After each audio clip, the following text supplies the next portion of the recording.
Cadê, gente? Eu abri, o negócio não foi.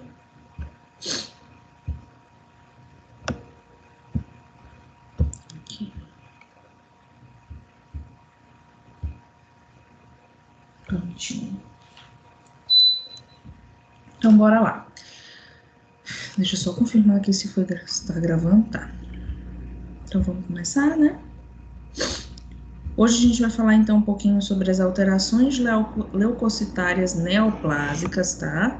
Falar das leucemias, como é que esse leucócito se comporta nessas leucemias, quais as características que nós visualizamos.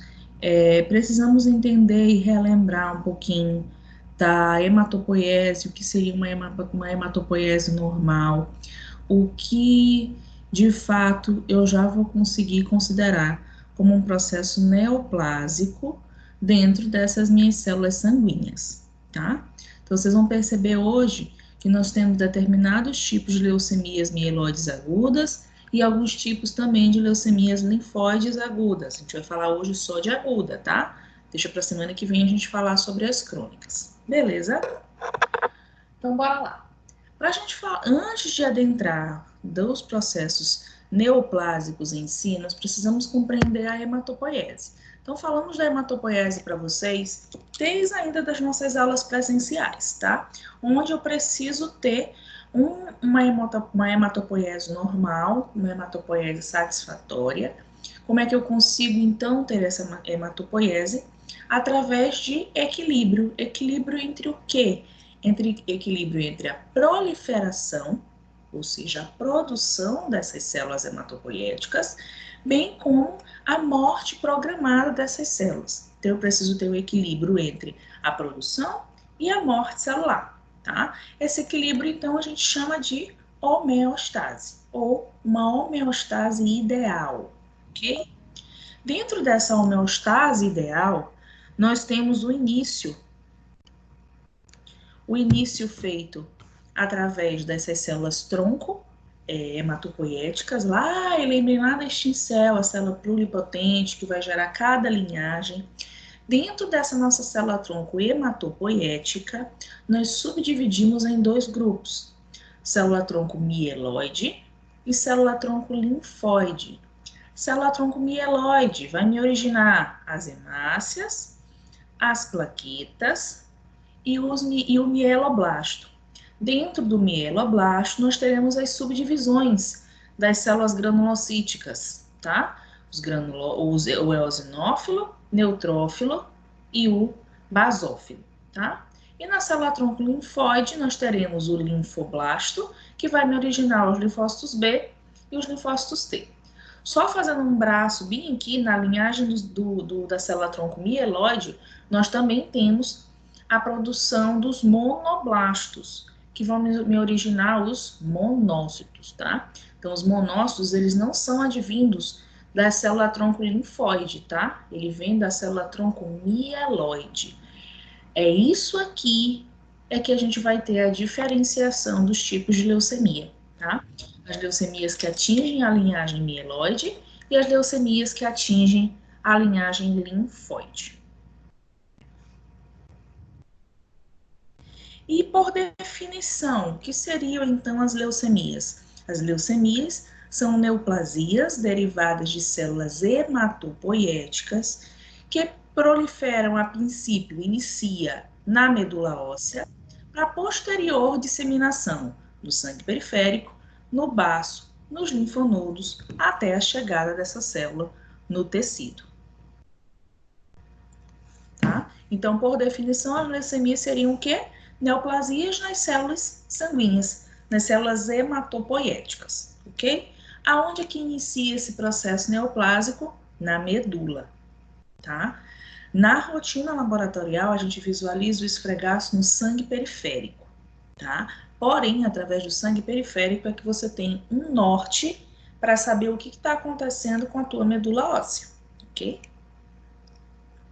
Leucemia, eu não fecho o diagnóstico de leucemia, gente, no esfregaço do sangue periférico, tá? Então, eu só consigo fechar diagnóstico de paciente leucêmico quando eu faço a punção medular. Como é que acontece esse processo de proliferação? De proliferação celular, tá? Então, na hematopoiese normal, nós temos o equilíbrio, foi como falamos ainda agora, nós temos o equilíbrio entre a proliferação, essa diferenciação celular, tá? E posterior morte, ou apoptose. Então, o que acontece com essas células? Elas nascem, se diferenciam e morrem. Isso é o processo normal. O que acontece, então, no processo onde está envolvido as neoplasias? Então, dos três mecanismos de proliferação, diferenciação e apoptose, ou seja, nascimento, crescimento e morte dessa célula, pode acontecer a neoplasia, então, dessas três formas. O que acontece? Eu posso ter esse processo neoplásico relacionado a uma intensa proliferação dessas células. Posso ter esse processo neoplásico relacionado a um bloqueio na diferenciação dessas células. Essas células, elas foram produzidas, mas elas não conseguem se diferenciar, fica ali só blasto naquela lâmina. Ou a gente também tem um bloqueio na apoptose. Essa célula sofreu a diferenciação, mas ela não consegue ter o processo de apoptose, a eliminação dessa célula. Então, o processo neoplásico pode seguir por três linhas: intensa proliferação celular, ou seja, o aumento da quantidade de células que minha medula está sendo produzida, tá? Segundo, posso bloquear a diferenciação celular, ou eu posso bloquear a apoptose, bloquear a morte dessa célula. Essa célula não irá mais morrer, tá? Nós temos alguns processos neoplásicos que estão relacionados diretamente a essa apoptose. Um outro exemplo, fora das leucemias que nós temos, é lá na nossa disciplina de citopatologia, onde o vírus do HPV, quando ele invade essa célula e se transformou num carcinoma, essa célula ela adquire uma característica de imortalidade. Então, geralmente, o HPV ele está relacionado justamente a isso bem aqui, ó, ao bloqueio da apoptose daquela célula, tá? Na leucemia, voltando para o sangue, nós temos essas três características. Pode ser um processo neoplásico relacionado à intensa proliferação, tá? O aumento dessa proliferação, ao bloqueio da diferenciação e ao bloqueio da apoptose. Ok? Classificação dessas leucemias. A gente baseia essa classificação em grande parte por dois aspectos: na velocidade do seu curso clínico, tá? Se ela está sendo rápida, nós temos as leucemias agudas, e se é um processo mais lento, nós temos as leucemias crônicas. E na célula de origem, tá? Pode ser pela linhagem linfóide ou pela linhagem mieloide. Tá? Então, a diferenciação quanto à classificação é feita por a velocidade do curso clínico e a célula de origem. Tá? Falando sobre as leucemias agudas, que é o tema da nossa aula de hoje, tá? As características gerais dessas leucemias agudas. Então, elas caracterizam-se pela proliferação clonal acompanhada de bloqueio maturativo variável, o que possibilita a existência de diferentes subtipos de leucemias. Então, nas leucemias agudas, nós temos dois pontos, daqueles três que falamos agorinha: proliferação exagerada e bloqueio maturativo, tá? Então, eu posso ter uma intensa proliferação ou posso ter também um bloqueio na maturação, na diferenciação dessas células, tá? Temos, então, um crescimento descontrolado e exagerado dessas células indiferenciadas, tá? Que nós chamamos, então, de blastos, de característica tanto mieloide quanto linfóide, tá? Condição clínica relevante de pacientes com leucemias agudas: cansaço, dispneia no ato da atividade física, palidez, sinais de sangramento, como mancha na pele, mancha e hemorragia através dessa mucosa bucal, da nariz e do nariz, perdão, e de outros locais. Além disso, que pode estar acompanhada nessas leucemias agudas? Picos febris, infecções e algumas dores ósseas. Tá? Por que a gente pode ter essas febres, essas infecções e algumas dores ósseas? Falando diretamente aqui das dores ósseas. Nós temos a diminuição na produção das outras células hematopoéticas. Então, o que está acontecendo com a tua medula? Ela está produzindo de uma forma exagerada todas as tuas células, nas tuas células granulócitas, por exemplo, e acaba diminuindo a produção das tuas hemácias ou pode diminuir a produção das tuas plaquetas, tá? Então, por isso que geralmente esses pacientes tendem a ter dores ósseas, por conta da diminuição da oxigenação desse tecido, tá? Bom, dentro dessas leucemias agudas, tá? Como é que eu vou visualizar o exame desse paciente, tá? Tô lá trabalhando numa OPA da vida e aí chega o exame desse paciente nas minhas mãos, no sangue, aí foi passado um aparelho, chega o exame, o que que eu faço? O que que eu vou visualizar, na verdade, nesse exame, até antes de conseguir chegar ao esfregaço sanguíneo propriamente dito, tá? Então, eu trouxe para vocês, didaticamente, dentro do laboratório, o que vai acontecer, o que a gente vai visualizar nessa lâmina desse paciente, tá? Então, no sangue periférico, no hemograma desse paciente, que é a primeira coisa que a gente pega, nunca um médico pede logo a... Deixa eu aceitar aqui a colega. Nunca esse médico pede logo a punção da medula. Tá? A primeira coisa que ele vai fazer é te pedir o hemograma para ver o que está acontecendo nesse sangue periférico, para posteriormente ele pedir a punção da medula, tá? Só um minutinho.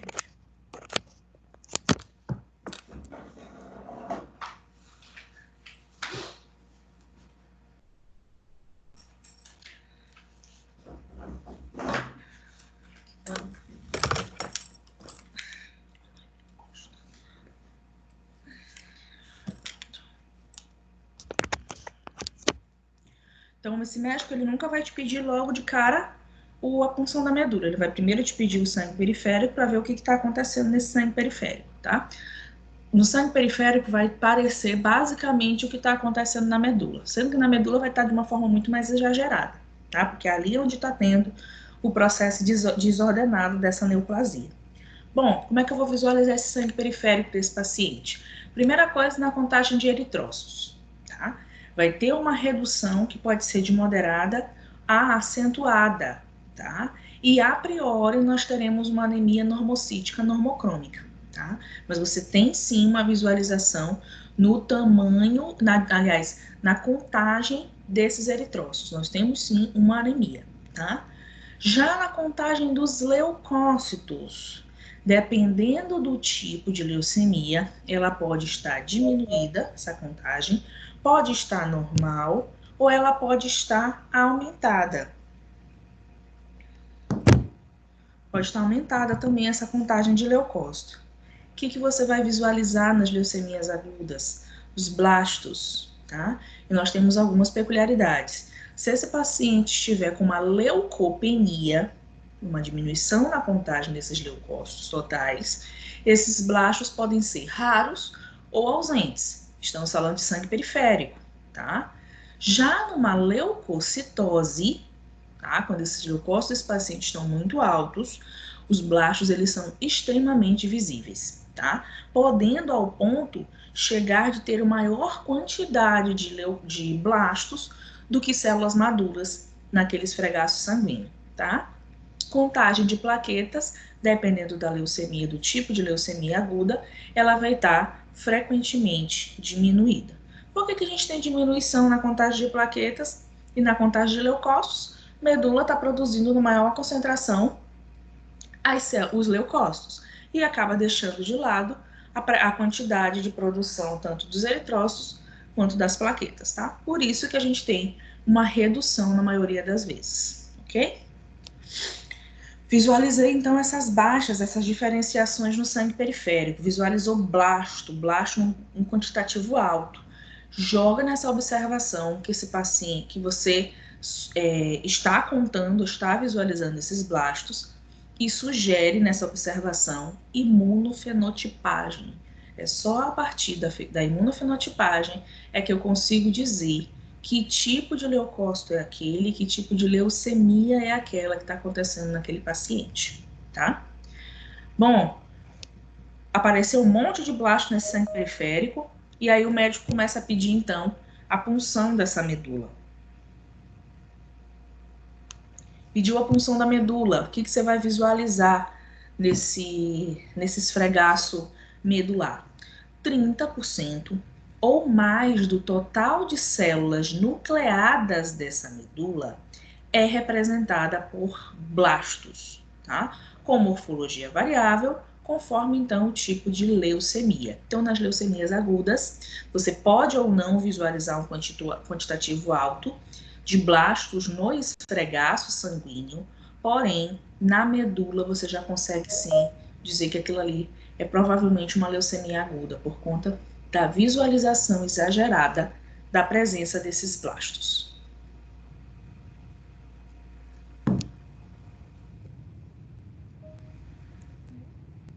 Adulto.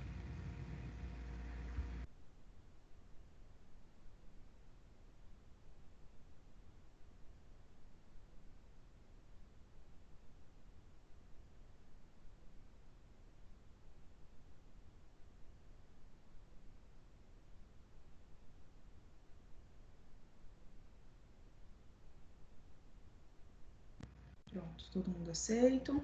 Vamos lá.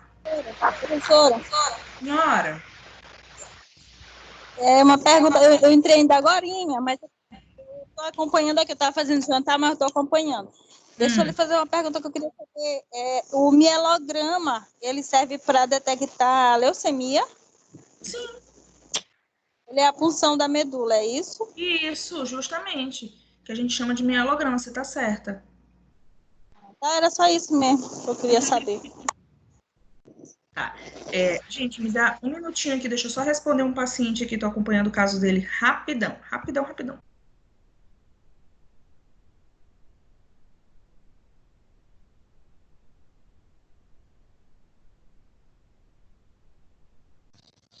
Ele viu o jantar daí hoje.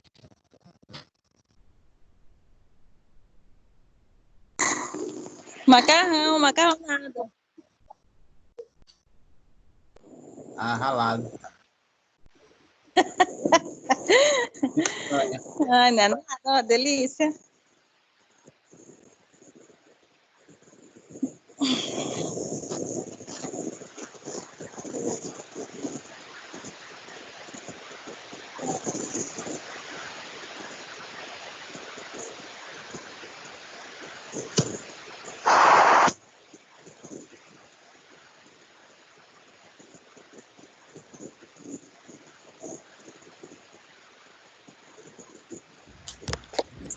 Pronto, crianças. Ui, deixa eu voltar a câmera.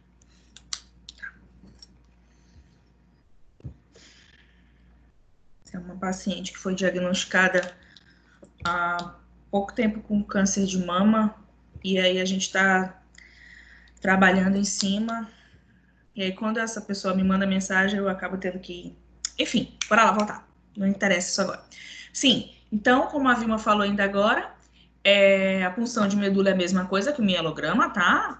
Vilma, você tá certinha, tá? E aí, quando a gente tem nessas leucemias agudas, nessas leucemias agudas, então, você visualiza um percentual muito alto de blastos na medula. Então, você já consegue bater o martelo e dizer, de fato, que aquilo ali é uma leucemia aguda. Fazemos a imunofenotipagem em cima disso, para saber qual é o tipo de leucemia aguda que esse paciente está tendo, tá bom? E as leucemias crônicas? As características gerais dessa leucemia crônica é a capacidade de manter o processo de diferenciação do clone neoplásico, tá? Então, ele continua tendo o processo de diferenciação dessas células, porém, já com a característica de neoplasia. O que você vai visualizar também? Uma presença de células maduras na medula óssea e no sangue periférico. tá? E diferente das leucemias agudas, as crônicas, elas continuam com o processo maturativo, mas um processo maturativo diferenciado, tá? Do que lá na leucemia aguda a gente teve o bloqueio da maturação, na leucemia crônica nós continuamos tendo o processo de diferenciação. Porém, a diferenciação ela não cursa para o caminho normal, ela cursa para um caminho neoplásico, tá bom? Frequentemente são de evolução lenta quando comparadas às agudas. Perigo aqui das leucemias crônicas é quando elas passam do processo de cronicidade e entram na fase de agudização, que a gente chama. Aí sim o estadiamento dessa leucemia é bem mais acelerado. Deixa eu adicionar aqui os colegas. A Ariane entrou. Prontinho. Características relevantes, a gente também visualiza uma anemia. Você vai visualizar nessas leucemias crônicas uma leucocitose. Então, você vai ver aí leucócito de 30 mil, 40 mil, 50 mil na contagem total desses leucócitos, tá? E algumas infecções frequentes relacionadas a essas leucemias, principalmente nas LLCs. Para fim didático, como é que eu visualizo o esfregaço na leucemia crônica, tá? No sangue periférico, a contagem de hemácia ela é acentuada, então a gente vai visualizar uma anemia considerável nesse paciente. Na contagem de leucócito, nas leucemias crônicas, nós temos uma leucocitose, um aumento na contagem desses leucócitos. Os blastos, um ou outro, muito raro. Por que que aqui a gente não visualiza blasto? Porque lá na leucemia crônica ela continuou tendo processo maturativo, tá? Não é que parou a diferenciação, continua, como acontece nas agudas. Na crônica continua o processo maturativo, então você pouco vai visualizar blasto nesse sangue periférico, tá? E presença de células com maior amadurecimento, porém cursando pelo lado da neoplasia. Na medula, fazendo a punção então dessa medula, blasto também é pouco achado, por quê? Porque a gente tem uma intensa maturação celular, tá bom? Então, nas agudas você visualiza um quantitativo alto de blasto e nas crônicas você visualiza um quantitativo alto na contagem desses leucócitos, tá? Tem uma leucocitose, porém essas células são maduras, tá? São neoplásicas, mas elas são maduras e poucos blastos são visualizados nas leucemias crônicas, tá? Fazendo a diferenciação de cada um de acordo com a quantidade, com as características específicas para cada uma, tá? Então, com relação ao pico de idade de incidência dessas leucemias, nós temos algumas características. As leucemias linfocíticas agudas geralmente acontecem na infância, tá? Então, geralmente, se você for aí olhar esses hospitais que trabalham com pacientes leucêmicos, crianças, a maioria delas, possuem leucemias linfocíticas agudas, tá? Já os idosos geralmente possuem linfocítica crônica, tá? Então, aqui a gente tem os extremos para a linhagem linfóide. Aguda, geralmente, na infância, e idoso, geralmente, tem as linfocíticas crônicas, tá? Mielocítica aguda e mielocítica crônica pode acontecer em qualquer idade, tá? E a mielocítica crônica, o foco é justamente na juventude e na fase adulta. Com relação à concentração de leucócitos, geralmente, na linfocítica aguda, pode estar alta, pode estar normal ou pode estar baixa. Tá? Essa contagem de leucócito vai depender do tipo de LLA que está tendo nesse paciente. Tá? Mielocítica aguda, 60% dos casos esses leucócitos são altos e 2% mais ou menos estão relacionados à baixa nessa contagem de leucócito, tá? Então, na mielocítica aguda, geralmente a gente tem uma leucocitose. Na linfocítica crônica, 98% dos casos é de leucocitose, tá? E na mielocítica crônica, 100% dos casos. Todos os tipos de LM6 estão relacionados a uma leucocitose, tá bom? A anemia, na maioria deles, a gente tem, o que não leva tanto é na linfocítica crônica, tá? Então, ela é leve em mais ou menos 50% dos casos. Nos outros, tudo a gente tem uma anemia considerável, tá?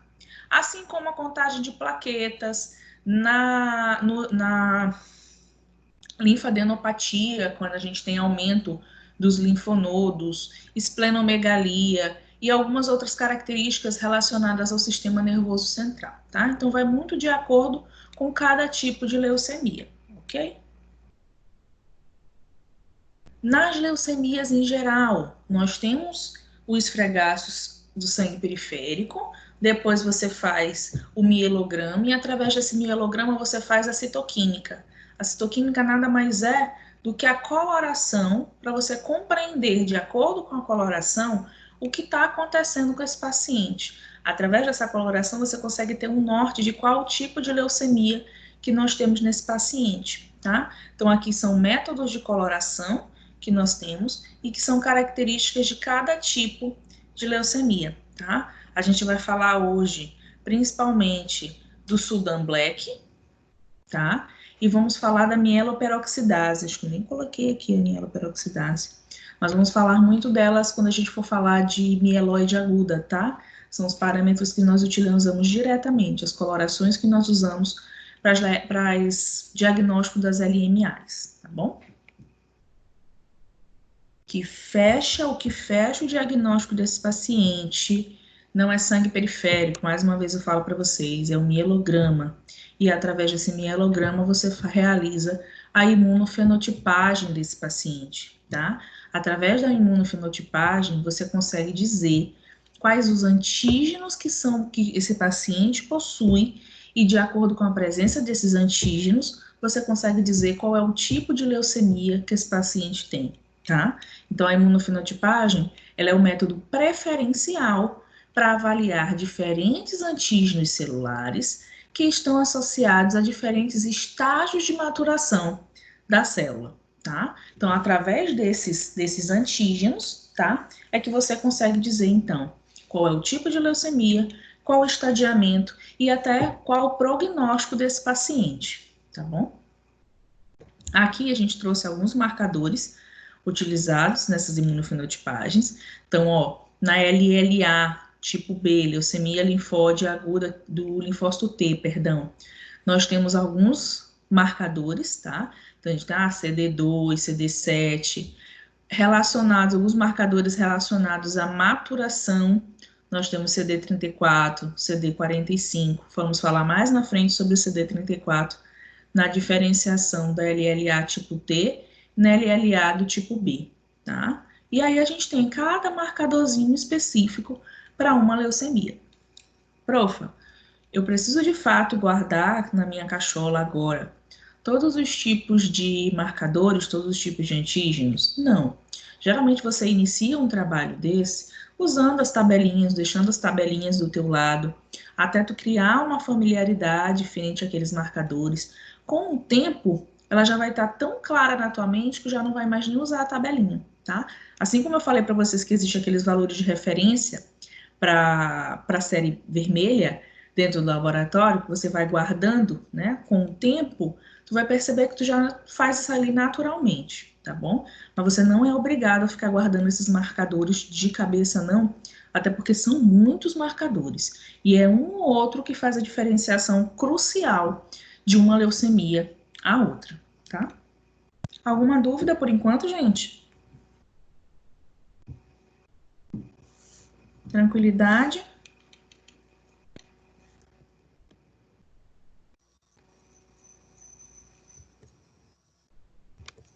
Tranque. Professora, Em hora. deixa eu lhe contar um caso e lhe fazer uma pergunta. Ai, meu Deus, quem é? Professora, eu estava fazendo acompanhamento de um paciente lá no Juvencio Matos. E esse paciente, com uma semana, o hemograma dele todos os dias dava normal, tranquilo, né? Só que ele sentia muita fraqueza, realmente, sentia febre. E depois de uma semana a febre dele não passou. Teve um dia que a febre dele não passou. Aí fizemos o hemograma dele pela manhã. E todos passando no aparelho normal, direto. Fizemos pela manhã o hemograma dele. E passou normal. E nesse mesmo dia, no final da tarde, pediram outro hemograma. Aí foi passado, né? E foi feita uma lâmina. O aparelho já não mais liberou automático. Aí foi feita uma lâmina. E aí o bioquímico me ligou e me pediu para fazer uma nova coleta. Aí eu expliquei para ele que o paciente estava com febre. Eu fiz de tudo para não fazer uma nova coleta. Sim. Ele estava bem e tal. Aí ele disse, olha, o problema é que eu estou vendo células de câncer nesse menino, de leucemia. Os blastos, E eu provavelmente. provar. Aí mandou eu ver a clínica do menino todinha lá, né? E então eu disse, mas como? Se hoje de manhã foi feito e isso não aconteceu. E estão fazendo de novo e pediram logo uma hemocultura também, né? Sim. E aí ele disse, sim, mas vai lá e coleta. Eu fui lá e coletei. Fiquei esperando. Aí ele fez a outra lâmina, né? E realmente detectou que ele estava com leucemia. Minha pergunta agora. Durante a semana inteira foi feito hemograma e passou direto. E no mesmo dia, só de um intervalo de 1 hora a outra, detectou isso. Por que assim que não detectou antes? Tá estranho. Tá estranho. Porque isso ele não cursa assim do dia para a noite, tá? Será se esses hemogramas que estavam sendo passados antes, esse paciente ele não já estava em fase crônica, e aí nesse momento nós tivemos a agudização, que é o que eu acabei de falar para vocês, a gente sai da fase crônica e entra na fase aguda? Será que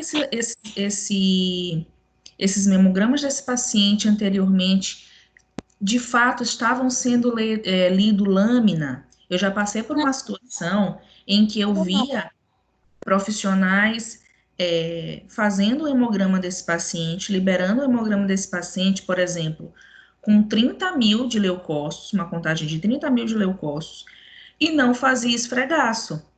E eu dizia, gente, isso não existe. Paciente com 30 mil de leucócitos, você tem por obrigação liberar com esfregaço. Mas tinha gente que, 30 mil é pouco ainda, não fazia o esfregaço. Aí chegou justamente um colega que, não, peraí, 30 mil eu vou fazer esfregaço. E aí lá ele já visualizou os blastos. Será que não estava acontecendo isso aí com o teu paciente? Tava de Professora, fato... eu creio, por isso que eu fiquei assim, porque assim, quem libera hemograma lá no CEDRO, lá na UDI, Menina, não fala nome. É um hematologista, entendeu? Hã? Quem libera esses hemogramas lá sempre é um hematologista. Sim, então ele tem um cuidado, né? Então, o aparelho, quando acusa lá no aparelho, ele manda fazer lâmina. Então, que ele vê alguma coisa, ele manda fazer lâmina. O que que acontece? Esse menino ele tem 12 anos, a criança tem 12 anos. E o que que acontece? Nesse dia foi feito de manhã, no final da tarde e uma à noite. E aí apareceu no final da tarde e no da noite. Aí eu fiquei... E aí provavelmente ele ainda estava sendo tratado como um reparo leucocitário, né? Que é o que a gente vai falar já já a respeito do desvio à esquerda, escalonado ou não escalonado. Provavelmente ele ainda estava cursando como um reparo leucocitário, e aí de fato chegou um momento em que de fato a neoplasia foi instalada nessa medula.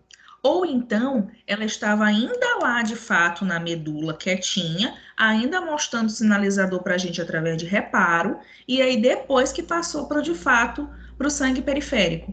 Então, se esse paciente foi internado com as febres, com todas as características que tu falaste, já a respeito disso, é porque essa medula já estava tendo o processo neoplásico, mas ainda não tinha mandado para o sangue periférico.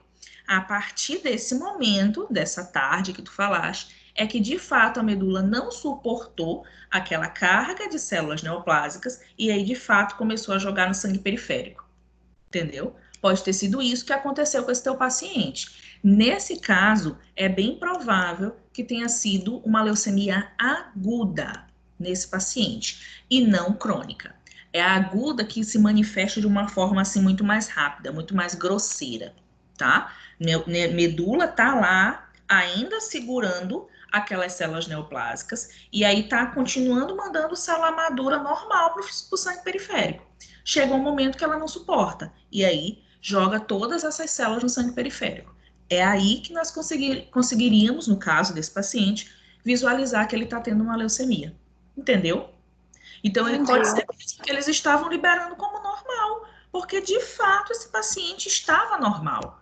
O máximo que poderia estar tendo nessa lâmina, e aí eu tenho certeza que esse bioquímico deve ter olhado, era esse desvio à esquerda, ainda relacionado ao reparo leucocitário, e não à neoplasia. Entendeu? Entendi. Vocês entenderam, menino, esse caso aí? Legal, gostei. Clássico de leucemia aguda. Valdenice, tu levantou a mão, preta, diga.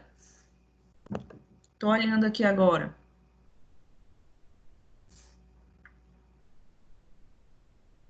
Professora, não, eu levantei foi na hora que era para você me liberar para mim entrar, e agora que apareceu, é que minha net é doida. Pois então, tá bom. Vocês conseguiram, de fato, a gente conseguiu entender, né, esse caso aí? Obrigada, Vilma, pela tua participação. Muito bacana. Tá? A leucemia aguda, ela é muito mais fácil de se visualizar no esfregaço sanguíneo, não necessariamente você visualizando a contagem geral de leucócitos, mas principalmente contando os blastos. Então, quando você visualizar, quando um bioquímico falar para você, provavelmente, eu olhei células de câncer, é porque ele olhou muito blasto nessa aí, tá? E aí, paciente de 12 anos, só reafirmando, paciente de 12 anos, que entrou nesse processo agudo acelerado, bate martelo que era uma LMA.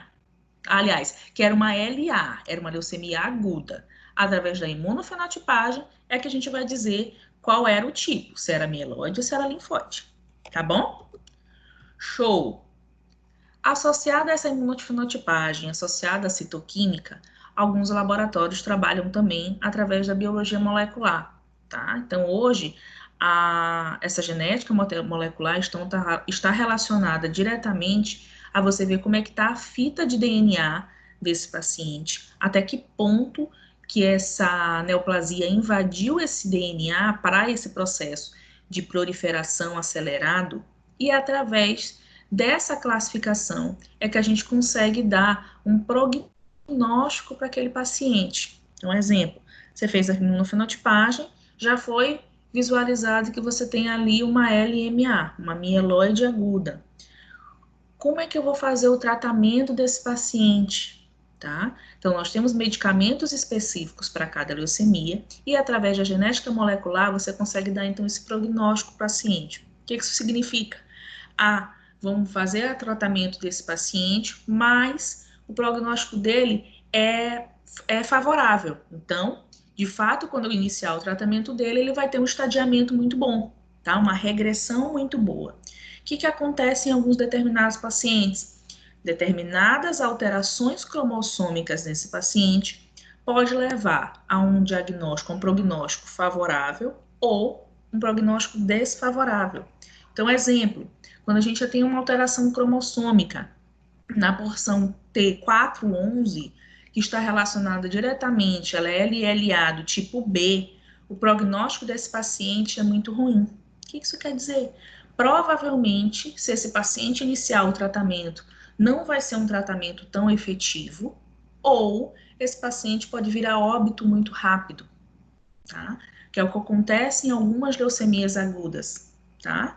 Já quando a gente tem alteração cromossômica do tipo hiperdiploidia, a gente já tem um prognóstico favorável. Então, esse paciente cursa com um tratamento muito favorável a essa regressão das células neoplásicas, tá? Então, a biologia molecular hoje, nós associamos a ela principalmente ao prognóstico do paciente, a saber o que eu posso ou não fazer com aquele paciente, tá? A depender dessa medicação e do tratamento que eu posso ou não fazer com esse paciente, tá bom?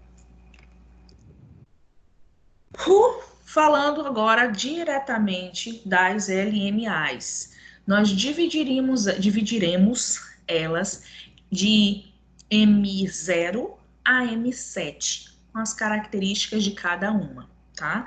Mas com relação à característica geral da LMA, nós temos palidez, hepatomegalia, esplenomegalia, linfadenopatia, febre em consequências dessas infecções, tá? Foi aí que aconteceu provavelmente com o teu paciente, Vilma, tá? Ele entrou com essa infecção, com esse reparo leucocitário e posteriormente atingiu de fato os processos neoplásicos, tá? Petequias, que são as manchinhas no corpo, é bem considerável nas leucemias agudas, tá? Hipertrofia genital, algumas infecções cutâneas, tá?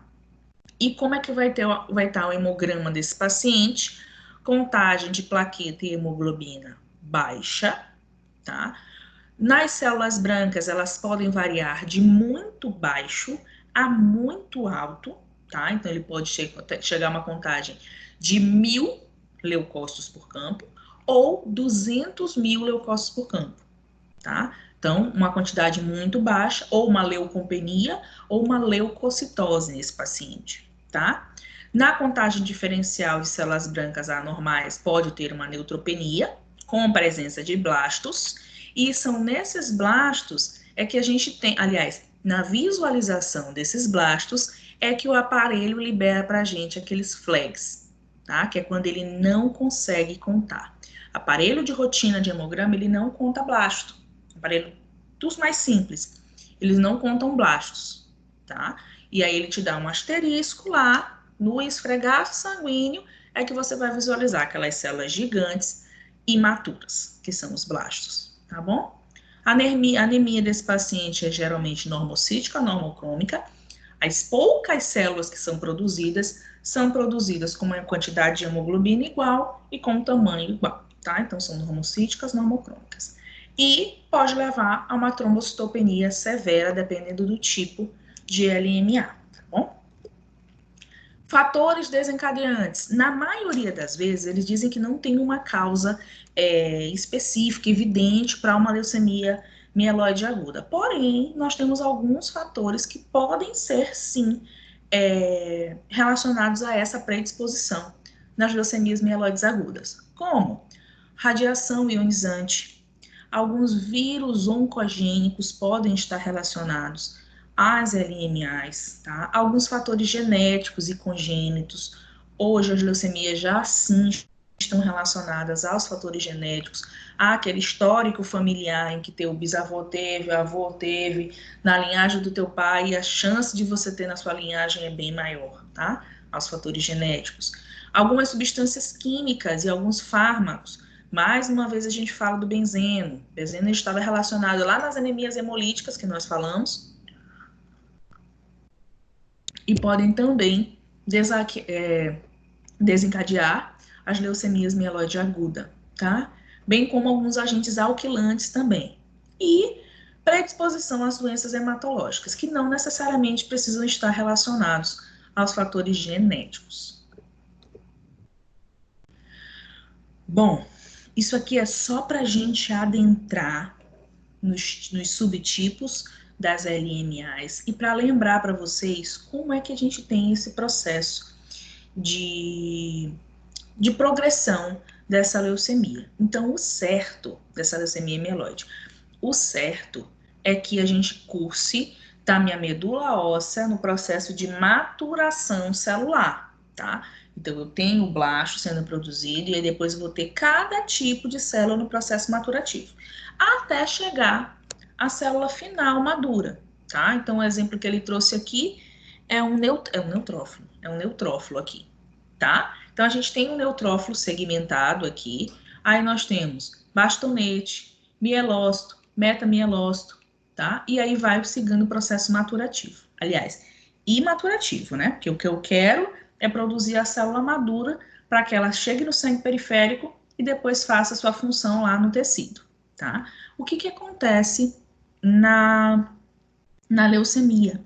Na leucemia mieloide aguda, em vez de ela cursar para o lado cursar pelo lado maturativo, nós aumentamos a proliferação dessa célula, tá? Então, eu diminuo a quantidade de célula madura e aumento a quantidade de célula imatura.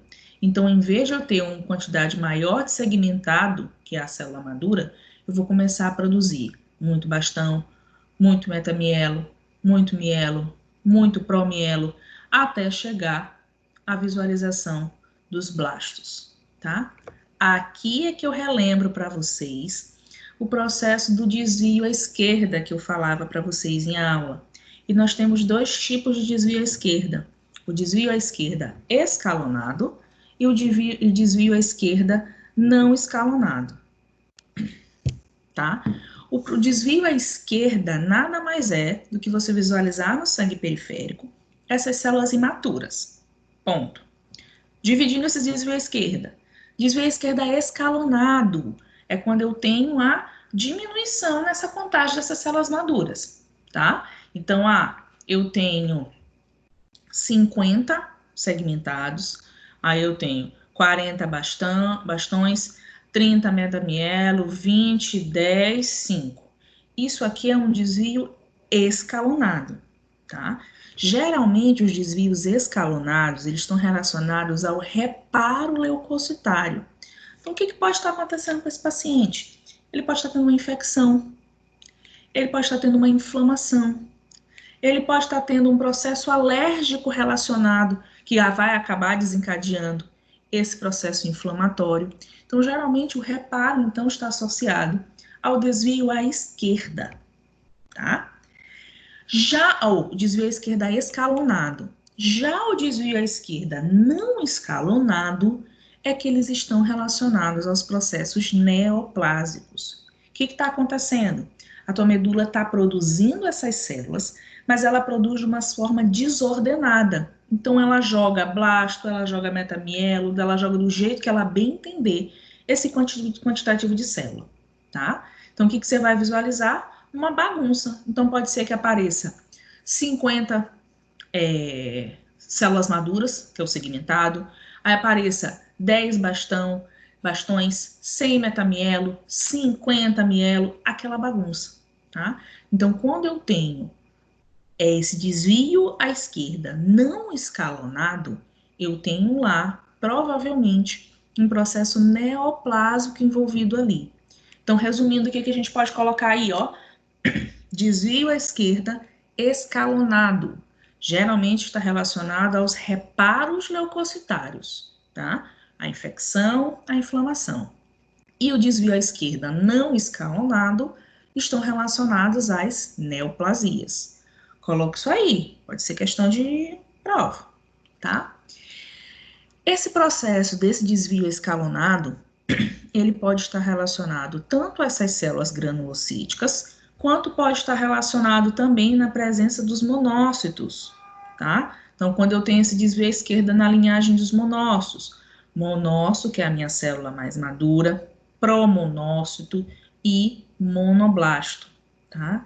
Bem como nas hemácias, ó, hemácia é a linhagem mieloide também, não só eosinófilo, basófilo e neutrófilo, que é mieloide, tá? Então, monócito também é linhagem mieloide, e as hemácias também, ó. Então, eu tenho a hemácia, tenho mais imatura reticulócito, eritroblasto orto, poli, basófilo e o proeritroblasto, tá? Assim como acontece também na produção das minhas plaquetas. Plaqueta também é linhagem mieloide, ó. Então, eu visualizo o monoblasto, tá? Que é a célula mais imatura. Depois dele eu tenho o megacariócito. Esse megacariócito vai se lisar, vai se fragmentar e aí vai produzir as minhas plaquetas. Então as minhas plaquetas, elas nada mais são produzidas da fragmentação do meu megacariócito, tá? O que acontece nas LMAs? Eu começo a visualizar a diminuição no quantitativo das plaquetas, diminuição no quantitativo dos megacariócitos e aumento na visualização dos blastos, tá?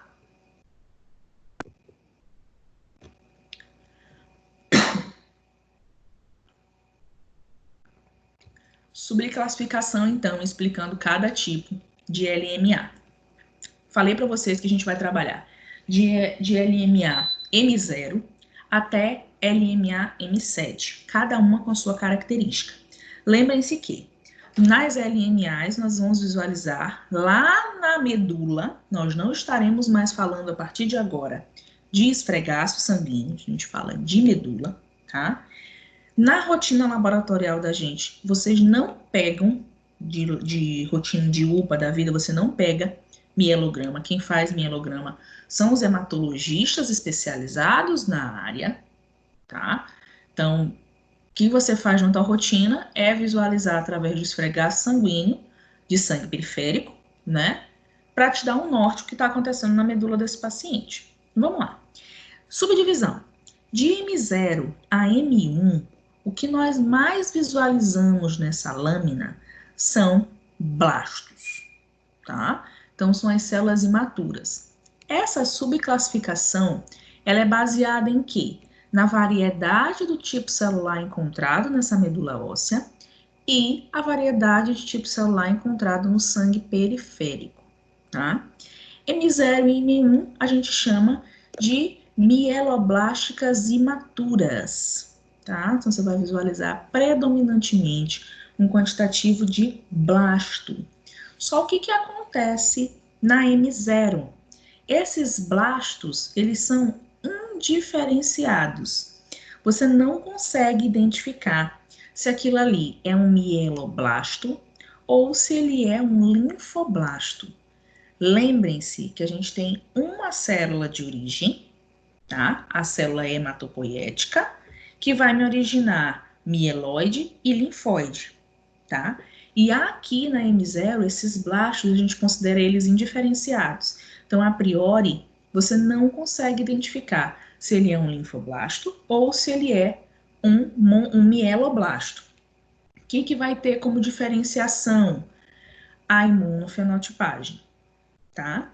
Na M0, quando você visualiza esse blasto, essa célula bem gigante, com um núcleo bem volumoso, dentro no citoplasma dessa célula, você não vai visualizar grânulo nenhum, tá? Então, olha, citoplasma bem limpinho desse blasto. Não consigo dizer se é um mielo ou se é um linfo, tá? Característica aqui, visualizar o blasto e dentro desse citoplasma você não encontra nenhum grânulo.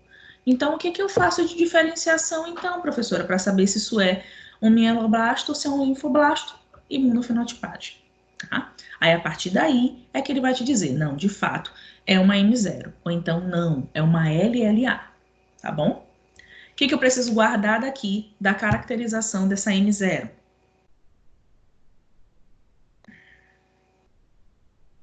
Entrou, Jesus. Consegui colocar já. O que eu preciso gravar na caracterização da M0, tá?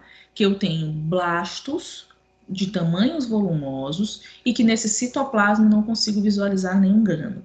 Consigo fazer essa diferenciação, então, através da imunofenotipagem.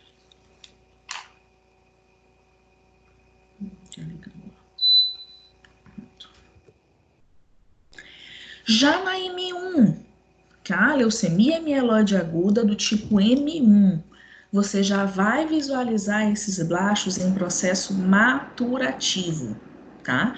Então, esses blastos, eles começam a ter o processo de maturação, porém, ainda não posso considerá-las células maduras, tá? Por isso que eu ainda digo que são blastos.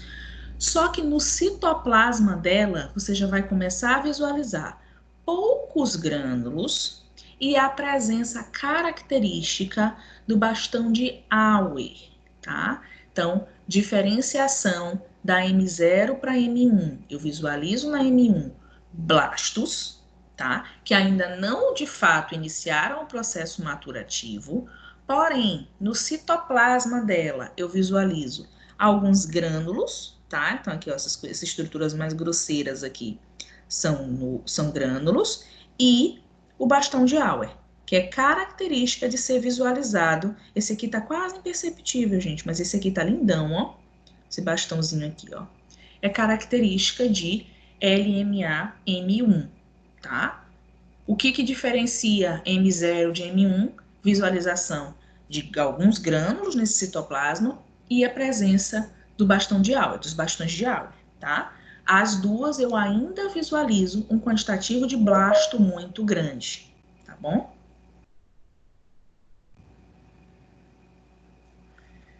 M2. LMA M2. Então, a gente continua fazendo essa classificação baseada nessa variedade do tipo celular encontrado, tá? E na M2, a gente já diz que já está começando a cursar para o processo maturativo, tá? Então, a gente chama ela de M2 mieloblástica madura, tá? Qual é a característica da M2? Blastos com maturação granulocítica, citoplasma abundante, e esses grânulos já são facilmente identificáveis, tá? Então, você vai visualizar esse blasto, tá? Já com o citoplasma bem abundante, ó, quando eu comparo o tamanho desse citoplasma da M1 com o tamanho do citoplasma da M2, é que você consegue perceber que está começando a ter um processo de diferenciação, tá? Ainda não considerável, ainda não entrei no processo de maturação, tá? Ainda são blastos, mas são blastos que estão entrando no processo maturativo, correto? Então, aqui é um mieloblasto. Consigo visualizar aqui grânulos, ó, em toda essa estrutura. Eu tenho aqui uns granulozinhos, ó, eosinofílicos, bem bonitinho aqui, tá? Citoplasma já bem mais abundante. Aqui, ó, visualizo também bastante grânulo. E uma peculiaridade relacionada ao mieloblástico maduro é que nas proximidades dessa célula você visualiza também alguns monócitos. Alguns poucos monócitos, mas você visualiza sim monócito, tá? Então, esse bem aqui, ó, com citoplasma completamente diferente, estrutura nuclear também diferente, isso aqui é um monócito, tá? Então, LMA-M2, nós caracterizamos ela como mieloblástica madura, tá? Onde eu visualizo um citoplasma abundante, tá? Visualização de grânulos eosinofílicos e geralmente associada à presença de monócitos, ok?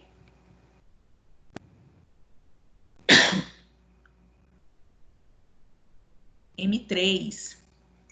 A M3, nós chamamos ela de promielocítica.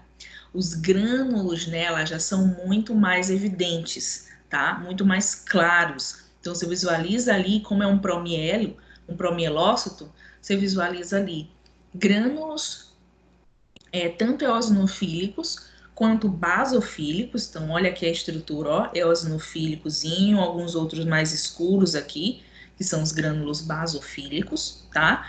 Então, ela é devido ao predomínio desses promielócitos, com grânulos muito evidentes, que são típicos dessas células, tá? Então, aqui você já não tem mais um blasto, você já tem um quantitativo muito alto de promielócito, tá? Característica desse promielócito: citoplasma abundante, o núcleo já está tendo esse processo de replicação, tá? E a presença desses grânulos eosinofílicos e basofílicos, que são característicos dessa célula, tá?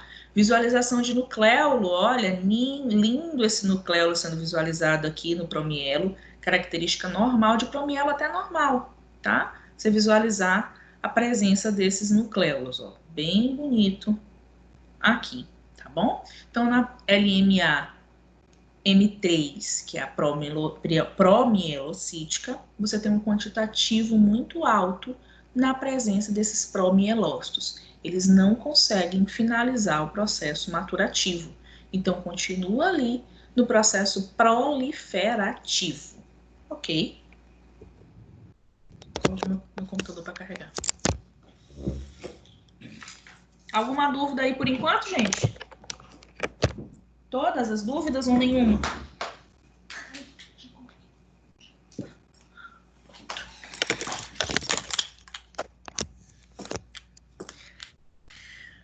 M4, leucemia mieloide aguda M4. A caracterização dela, a gente já chama ela de mielomonocítica, tá? Então, eu já tenho aqui o crescimento proliferativo puxado já para a linhagem dos monócitos, tá? Então, a mielomonocítica, você vai visualizar células maduras dos outros tipos de leucócito. Então, a prova aqui, ó, é você visualizar esse neutrófilo lindo aqui, segmentadinho, ó. 1, 2, 3, 4 lobulações, 1, 2, 3 segmentações, tá? Porém, você observa um quantitativo muito alto de... Desculpa. Na produção desses mielomonócitos, tá? Então, por isso que a gente chama ela de mielomonocítica. Você visualiza essas outras células, esses outros leucócitos em processo maturativo normal, porém, um grande aumento na presença desses monócitos imaturos, tá? Os mielomonócitos. O que acontece aqui é que ocorre a presença dessas células normais maduras e a presença dessas células monocíticas varia em mais ou menos 20% da presença das células maduras normais, quando comparada às células maduras normais. Vamos para a próxima, que eu finalizo a explicação da M4, só para vocês terem a diferenciação da M4 para a M5, tá? A M5, ela também cursa para o lado dos monócitos, para a linhagem monocítica, tá? Então, a M5, de fato, a gente chama de leucemia mieloide aguda monocítica. Sendo que essa M5, nós dividimos em dois grupos, M5A e M5B. M5A, ela se chama LMA monoblástica, tá? Então, o que você visualiza na M5A? A presença dos monoblastos, tá? Então, tive lá minha célula mieloide e aí curso para o lado dos monoblastos, para produzir os monócitos maduros, de fato. O que está acontecendo ali? Eu não consigo finalizar a produção maturativa para originar um monócito. Então, eu paro na produção dos monoblastos, tá? Esses monoblastos, na maioria das vezes, eu tenho um percentual baixo de blastos, então menor do que 80%. Você vai visualizar um quantitativo de monoblasto, mas pequeno ainda, tá? Então, vou mostrar aqui na imagem para vocês, ó. Esse esfregaço é dominado pelas células grandes, com núcleos bilobulados ou dobrados, tá? Com a visualização dos nucleolos, caracterizando, então, um monoblasto, tá? Então, tudo isso aqui que vocês estão olhando, ó, são monoblastos.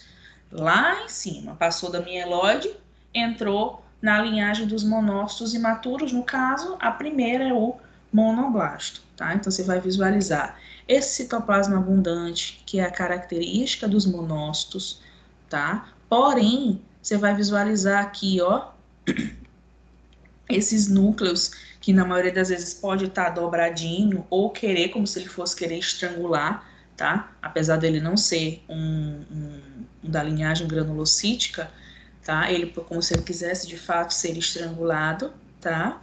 E na diferenciação da MA para MB, é porque na MB, na M5B, você já vai ver, já conseguiu passar nesse processo maturativo e tá de proliferativo, e está entrando no processo maturativo. Então, você vê um quantitativo muito alto na presença dos monócitos, tá? Já na linhagem monocítica propriamente dita. Qual que seria, então, a diferença da M5B para M4? É principalmente o percentual, tá? Você visualiza essas células, mas é um quantitativo pequeno na M4. Já na M5, o diferencial, então, aqui é a presença de um quantitativo muito alto. Então, essas células chegam a ter 80% delas presentes quando eu comparo no quantitativo total de leucócitos, tá? Então, a leucemia M5B é conhecida por ser a leucemia monocítica aguda, devido ao número expressivo expressivo no número de monócitos, tá? A diferença aí, então, da 4 para 5B é esse quantitativo, tá? Que na 5B ela passa de 80% da presença dessas células no sangue periférico, no mielograma, tá bom?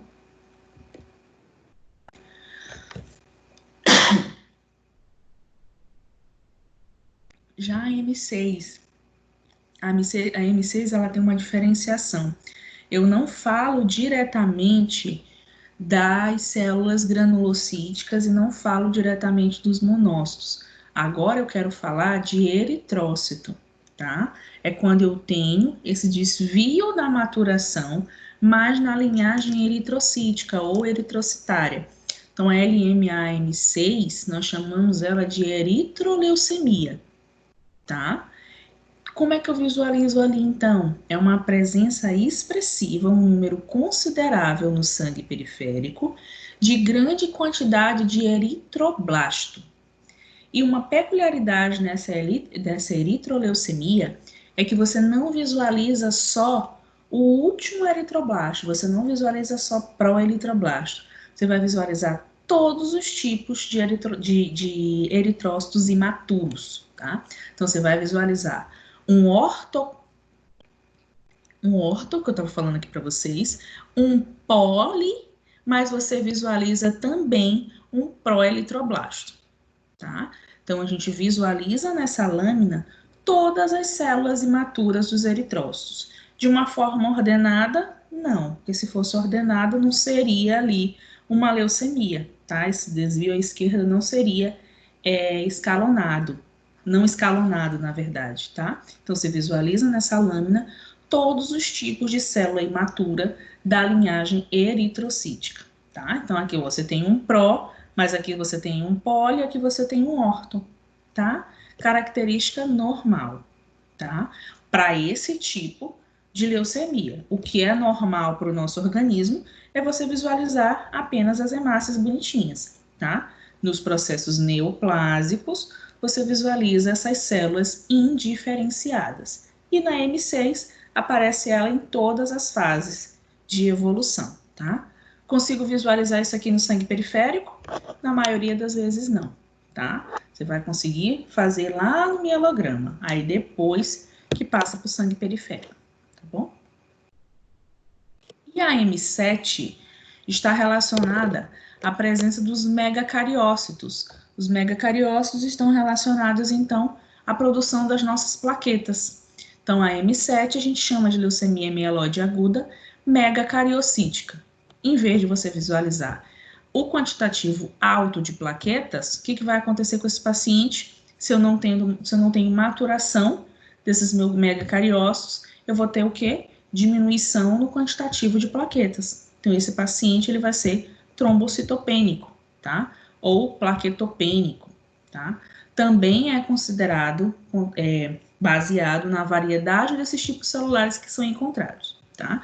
Então, aqui eu tenho, nessa medula óssea, os megacardioblastos se encontram em quantidade, em maior quantidade, tá? São pequenos e incapazes de produzir essas plaquetas, tá? Então, eu tenho aqui um megacardioblasto, que era para me originar um megacariócito e, posteriormente, sofrer a fragmentação e se transformar em plaqueta. O que aconteceu com essa linhagem? Esse megacardioblasto não consegue sofrer o processo dele de maturação. Então, ele prolifera num quantitativo muito alto ali, fazendo com que no sangue periférico não chegue as plaquetas. Não chegando a plaqueta, o paciente entra em trombocitopenia. O que você faz com esse paciente quando ele entra nesse quadro de plaquetopenia? Você pede o esfregaço. No esfregaço, você vai ver poucas plaquetas, ou quase nada, tá? E aí vai comparar com o sangue que passou no aparelho, que de fato também lá deu baixo. Quando você fizer a punção da medula, em vez de olhar a plaqueta lá, você vai olhar o quê? Os megacardioblastos, em um quantitativo muito alto. Por quê?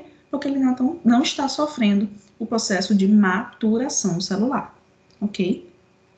Então, apesar de não ser o leucócito propriamente dito, eu mexi com a linhagem mieloide, tá? Então, por isso que aqui a gente fala tanto dos eritrócitos, quanto dos monócitos e das plaquetas, tá? No caso aí, a visualização dos megacardioblastos, tá bom? O que eu preciso guardar daqui de característica principal da M7? Visualização abundante na presença de megacardioblasto e, consequentemente, diminuição na contagem de plaqueta no sangue periférico, tá bom?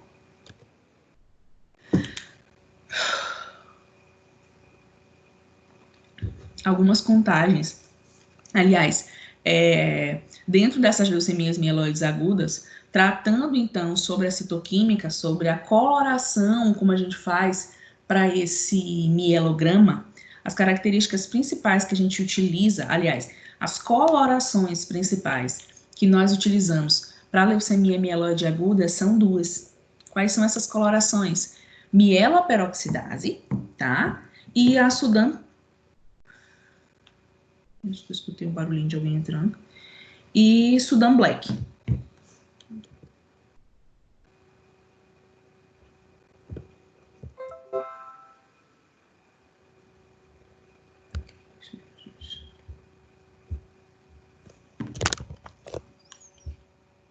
Então, as duas colorações que a gente utiliza para essa diferenciação são MPO, que a gente chama de mieloperoxidase, e SBB, que é Sudan Black, tá?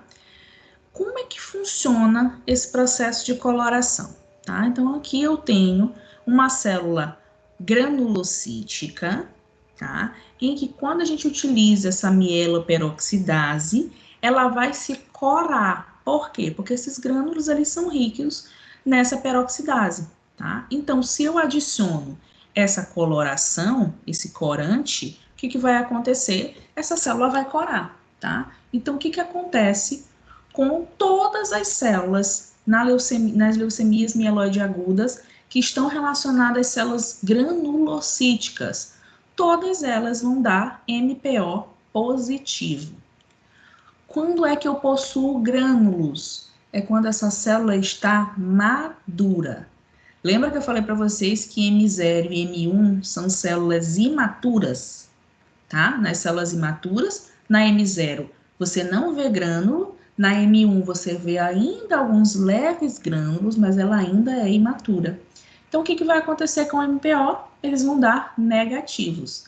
E olha aí, quando você vai fazer a comparação de cada tipo de leucemia mieloide aguda, ó, MPO negativo, porque célula imatura, não possui grânulo, tá? O MPO na M1, ele é variável, dependendo do quantitativo de grânulo, ele dá negativo, ou ele pode dar positivo, tá? Por isso que ele coloca aqui sem a contagenzinha, sem a cruz ou sem o tracinho, tá? Já quando eu falo, ó, de M2, M3 e M4, tá? Eu falo de positividade, eu falo de células que possuem grânulos. M5 não está relacionada diretamente aos monócitos na linhagem monoblástica, então, monócito tem grânulo? Não. Então, MPO vai dar o quê? Negativo. Assim como nos eritrócitos, na leucemia mieloide de eritrócitos, e na M7 de plaquetas. Por quê? Porque eu não possuo grânulos, tá? Então, é um diferencial dentro da citoquímica. Então, se essa peroxidase aqui, ela deu positivo, provavelmente essa célula é uma célula que está entrando no processo maturativo, ela possui grânulos, ok? Então, elas vão dar MPO positivo. Assim como a gente tem a relação direta no Sudan Black, tá? Então, o Sudan Black, ele também vai dar positivo para essas células maduras, ok? Já na M1, por conta desse grau ainda de diferenciação, que ele está querendo amadurecer, mas ainda não amadureceu de fato, o Sudan Black, ele também continua dando positivo, e o MPO também, em mais ou menos 3% desses casos de LMA-M1, tá bom? Então, a citoquímica, ela serve para quê? Para que eu consiga corar essas células e diferenciar elas qual é o tipo de mieloide que está sendo tratada com aquele paciente, tá? Aliás, tratada não, diagnosticada nesse paciente. Associado a essa citoquímica, o que a gente faz? A imunofenotipagem. Então, gente, a imunofenotipagem hoje, ela é o padrão ouro para diagnóstico dessas leucemias. É a partir daí, é a partir da formação desses marcadores, desses antígenos, é que eu consigo dizer de fato qual é o tipo de mieloide que esse paciente está tendo, tá? E aí, aqui dentro, é que mais uma vez eu trago a tabelinha que eu disse para vocês que vocês não precisam decorar. Vai acabar aprendendo ela com o tempo. Nós temos alguns marcadores que eles não são específicos para um tipo de leucemia. Então, ele vai aparecer em quase todos os tipos de LMA. Exemplo, marcador CD13 e o CD33. Ele é positivo para todos os tipos de leucemia aguda. Ó. Tá? Então, mieloide aguda, na verdade. Vocês conseguem perceber aqui, ó, cruzes em todas, tá? Porém, nós temos alguns outros diferentes, ó. Mieloperoxidase, ela é negativa na M0 e é negativa também na M7. Aqui outro diferencial, cadê o que eu disse que eu ia tratar? CD36, ó, CD36, ela é negativa na M0, M1, M2, negativa na M3 e é negativa na M4, M5 e perdão. Onde é que eu tô? Perdão, aqui ela é só até M3, tá? Já é positivo em outros. Então, você vai fazendo essas dosagens, esses antígenos, de acordo com a presença em determinado tipo de célula. Você vai sempre ter um antígeno que é específico para aquele ali, tá? Então, você vai fazendo joguinho de seta, aliás, joguinho de cruzes. É positivo em um, mas pode ser que o outro marcador seja negativo. Então, a gente vai tendo especificidades de acordo com o marcador. E aí, você vai conseguir fechar o diagnóstico desse paciente através dessa imunofenotipagem. Então, eu nunca faço liberação diagnóstico de paciente de leucemia aguda através de sangue periférico. É sempre através da imunofenotipagem. Hoje, como é que se procede a imunofenotipagem? A maioria dos laboratórios que trabalham com mielograma trabalham com a imunofenotipagem no aparelho, tá? Antigamente ainda se fazia a imunofenotipagem no esfregaço. Hoje em dia, eles já fazem tudo isso no aparelho. E aí consegue fechar o diagnóstico desse paciente muito mais rápido, tá bom? Falando de Maranhão, hoje, a realidade, como é que tá a realidade do Maranhão hoje frente a esses pacientes com leucemias no geral. Eu preciso ir para fora do Maranhão para conseguir fechar o diagnóstico do meu paciente? Não. Nós temos aqui no Maranhão hematologistas excelentes, alguns laboratórios, tanto particulares quanto da rede pública, hematologistas excelentes relacionados à imunofenotipagem, tá?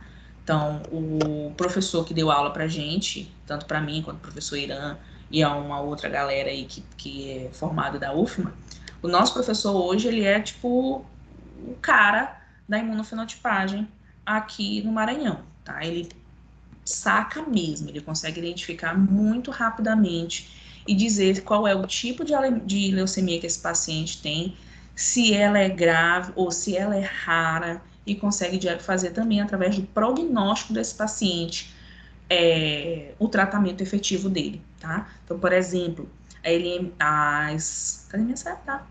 LMA-M3, ela tem alguns subtipos, e dentro desses subtipos, ela tem um tipo que é muito rara, e quando ela aparece no paciente, o prognóstico desse paciente é muito ruim, tá? Então, a gente já viu o paciente sangrando mesmo e não consegui fechar o diagnóstico dele de LMA-M3, era um outro subtipo.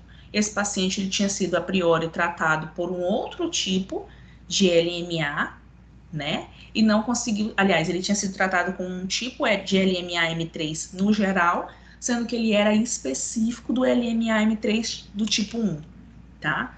Então, é muito complicado hoje fechar o diagnóstico, você precisa ter um entendimento, você precisa ter um estudo muito grande, principalmente relacionados à imunofenotipagem, tá bom?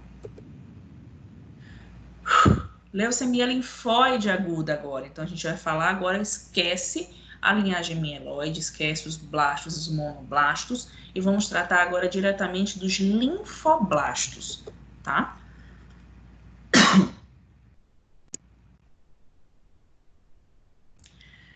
Característica morfológica, tá? Então, o que a gente vai tratar aqui na leucemia linfóide aguda é olhar a morfologia dessa célula, tá? Baseado em quê? No diâmetro dessa célula, na visualização ou não dessa cromatina, na forma desse núcleo, visualização ou não desses nucleolos, quantidade de citoplasma, tá? E a basofilia e se a gente tem vacúolo ou não nesse citoplasma. Foquem aqui agora, visualizar um linfócito. Linfócito normal, linfócito maduro, núcleo abundante, citoplasma, dependendo do tamanho, ele é bem fininho, tá? Coloração desse citoplasma, basofílico, tá? Então, pensem aqui agora, esqueçam todos os outros leucócitos e o foco agora são nos linfócitos, tá? Então, vamos trabalhar na visualização através de tudo isso que a gente acabou de falar. Visualiza o núcleo e visualiza o citoplasma. O que tem dentro desse núcleo e o que pode ter dentro desse citoplasma, tá? As leucemias linfóides agudas nós dividimos em 3 grupos, L1, L2 e L3, de acordo com a característica morfológica de cada uma, ok? Leucemia linfóide aguda do tipo 1. Então, lembrem-se que a partir de agora a gente vai olhar núcleo e citoplasma. Como? O diâmetro dessa célula, a forma desse núcleo, o número quantitativo de núcleo, o número e a protuberância desses nucleolos, se você está conseguindo ou não visualizar esses nucleolos, e a quantidade e aspecto relativo desse citoplasma, tá? Então, aqui na LLA tipo 1, nós chamamos ela de leucemia linfoblástica aguda. Então, aqui você vai olhar linfoblastos. O que a gente tem de diferenciação aqui? Todos esses linfoblastos que vocês estão olhando aqui, eles possuem um tamanho relativamente homogêneo, relativamente uniforme, que podem variar, todos pequenos ou todos de tamanho médio, com pouco citoplasma e nucleolo difícil de ser visualizado, tá? Então, aqui, todas essas células que vocês estão visualizando aqui são linfoblastos. Características delas: volume citoplasmático, aliás, tamanho da célula normal, homogêneo. Então, ó, eu não tenho muita diferença no tamanho dessa célula para essa célula. Eu não tenho muita diferença no tamanho dessa célula para essa célula e nem para essa, tá? Então, elas possuem geralmente uma característica no seu tamanho de uniformidade. Primeiro aspecto, tá? Segundo aspecto, esse citoplasma é muito fino e quase imperceptível, ó. Ó, esse aqui, ó, o núcleo, ele tá tão volumoso que o pouquinho de citoplasma que a gente tem tá aqui, ó.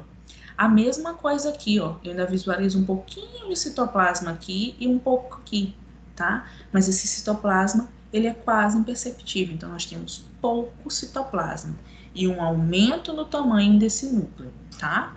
Quando eu vou observar o que tem dentro desse núcleo, esses nucleolos a gente quase não observa, tá? Então, aqui aparentemente tem um nucleolo, aparentemente aqui eu tenho outro nucleolo, mas não é uma coisa que é nítida de se visualizar. Na L1, nós temos um volume grande de linfoblastos. Esses linfoblastos possuem geralmente um tamanho uniforme, com pouco citoplasma e a presença quase imperceptível dos nucleolos, tá?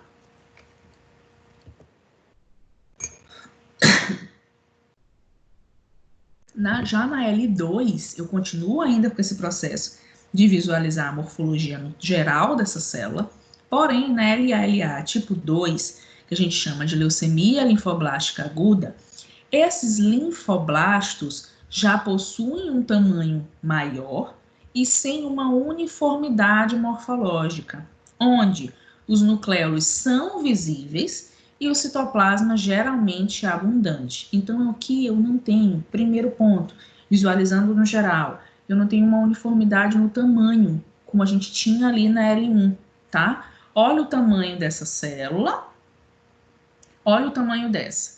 Eu tenho uma variação de tamanho aqui, eu tenho uma anisocitose considerável aqui, tá? O núcleo até, por vezes, possui um mesmo tamanho, tá? Muito variável. Mas o citoplasma você consegue visualizar, ó, aqui quase imperceptível, nesse linfoblasto, mas olha o tamanho desse volume aqui, ó, citoplasmático nessa célula, tá? Então, a gente tem uma variação nesse tamanho. Os nucléolos aqui já estão extremamente visíveis, tá? Como mostra aqui nessa imagem, ó. Nessa outra aqui eu tenho um neutrófilo, desculpa. Um nucléolo bem visível, bem considerável aqui. E o citoplasma dessa célula bem abundante na maioria delas, ó. Aqui eu tenho um citoplasma bom, aqui também bem grande. E o tamanho desse linfoblasto, gente, bem grande. Ó a comparação para esse. São linfoblastos bem menores e uniformes. Na L2, a gente tem uma discrepância no tamanho dessas células, tá? A anisocitose aqui, ela é bem considerada, ela é alta, essa anisocitose, por conta da diferença do tamanho desses linfoblastos, tá? L2. L3, ela é linda e ela é clássica. Por quê? A primeira coisa que vai te chamar a atenção nesses linfoblastos é a visualização desses múltiplos vacúolos, o quantitativo alto de vacúolo nesse citoplasma, tá? Então, a gente também chama de LLA tipo 3, leucemia linfoblástica aguda tipo 3, com esses linfoblastos muito grandes, e a principal característica delas é a visualização desses vacúolos no citoplasma, tá? Olha aqui, ó, quantitativo absurdo alto, ó, de vacúolo nesse citoplasma, tá? Então, é a característica principal da L3.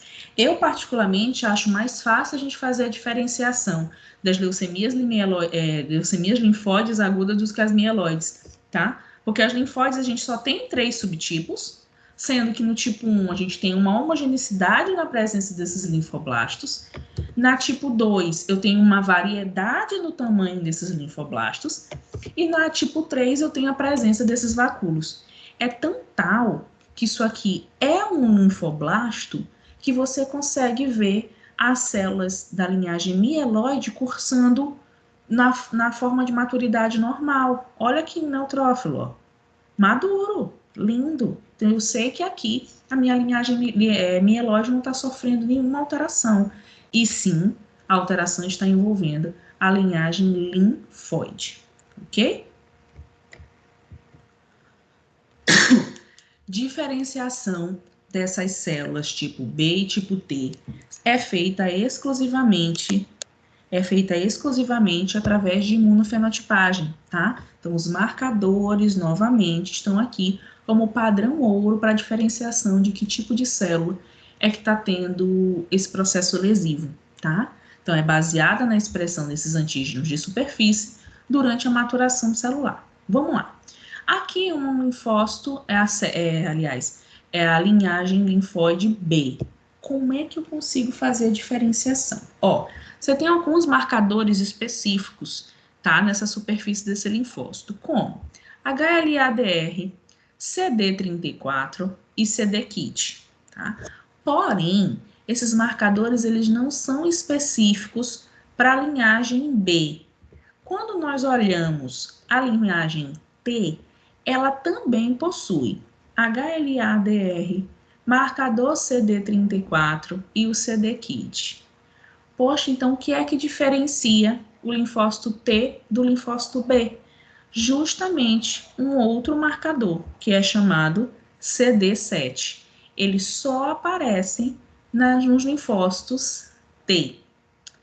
Porém, por que então que não seria mais barato para a gente trabalhar procurando apenas o marcador CD7, já que os outros 3 possuem nos 2 tipos de célula, tanto na T quanto na B? Então, ó, aqui, ó, HLA-DR eu estou apontando com o dedo. HLA-DR, CD4, CD-KIT, possui na B. E possui também na T, né? Então, seria mais barato a gente marcar só o CD7? Não. Por quê?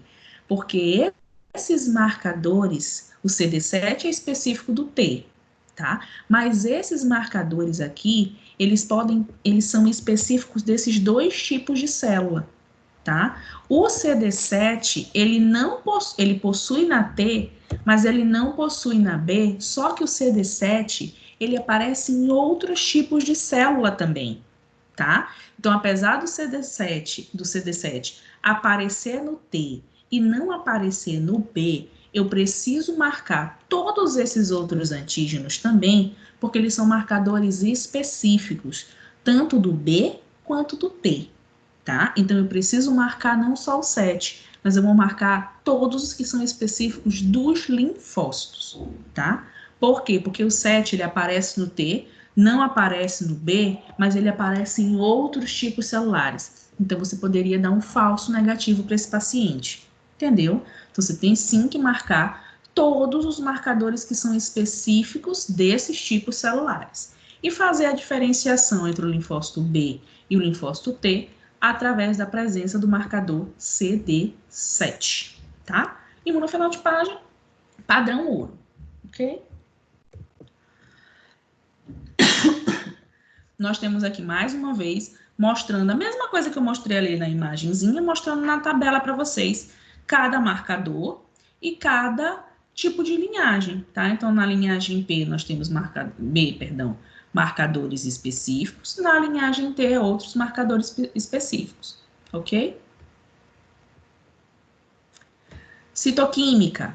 Falando da citoquímica dentro da leucemia linfóide aguda e relembrando um pouquinho das leucemias mieloides. Então, nas mieloides, nós tínhamos dois marcadores específicos, que era a mieloperoxidase e o Sudan Black, tá?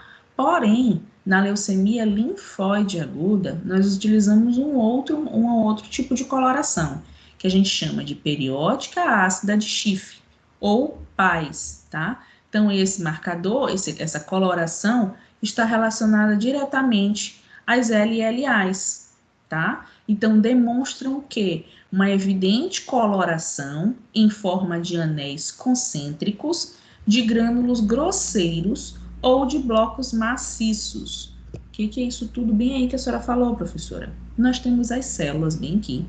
Os blastos, que eu não consigo dizer aqui só visualizando se isso é um mieloblasto ou se é um linfoblasto, tá?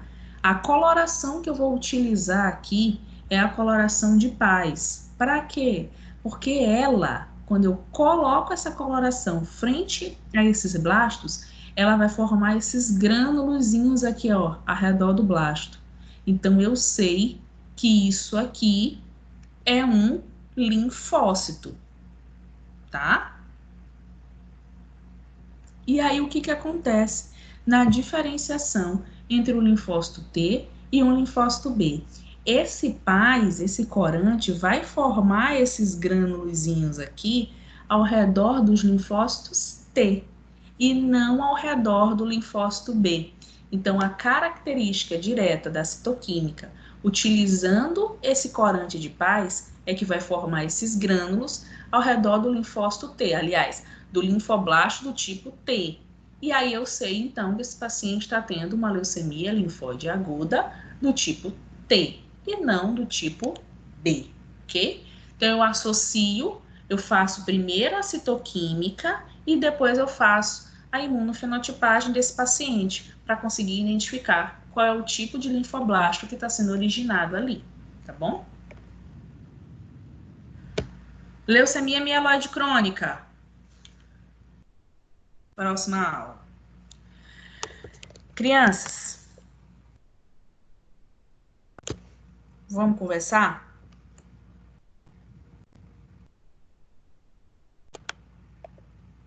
Professora, bora. Diga lá. Tudo ok?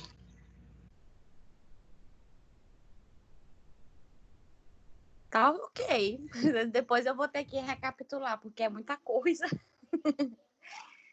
Eu já ia dizer isso. Eu poderia, eu até tinha opção, ou com vocês foi bem mais rápido, que vocês não interagiram muito comigo. A turma de terça-feira eu fui terminar era quase 10 horas da noite. Vocês não interagiram hoje comigo. Aliás, nós estamos em tão poucos hoje, só 19 alunos, que foi o que aconteceu com esse povo, já estão no sextou, hoje ainda é quinta-feira. Perderam uma aula que é difícil. Achei muito difícil, professor, o conteúdo. E foi muita informação de uma vez. E eu tô perdidinho. Detalhe. Sei o que é uma da outra, mas o Pois resto é. também é só Deus na causa. Não, o que eu vou recomendar para vocês? É justamente por isso que eu não trouxe a crônica hoje, gente. Tanto que vocês viram que eu escolhi a aula para... A aula hoje realmente. E Detalhe do Marcelo lá para outra, para a gente conseguir. justamente. Eu não sabia nem o que eu perguntava. Eu fiquei calada porque eu não sabia nem o que eu perguntava.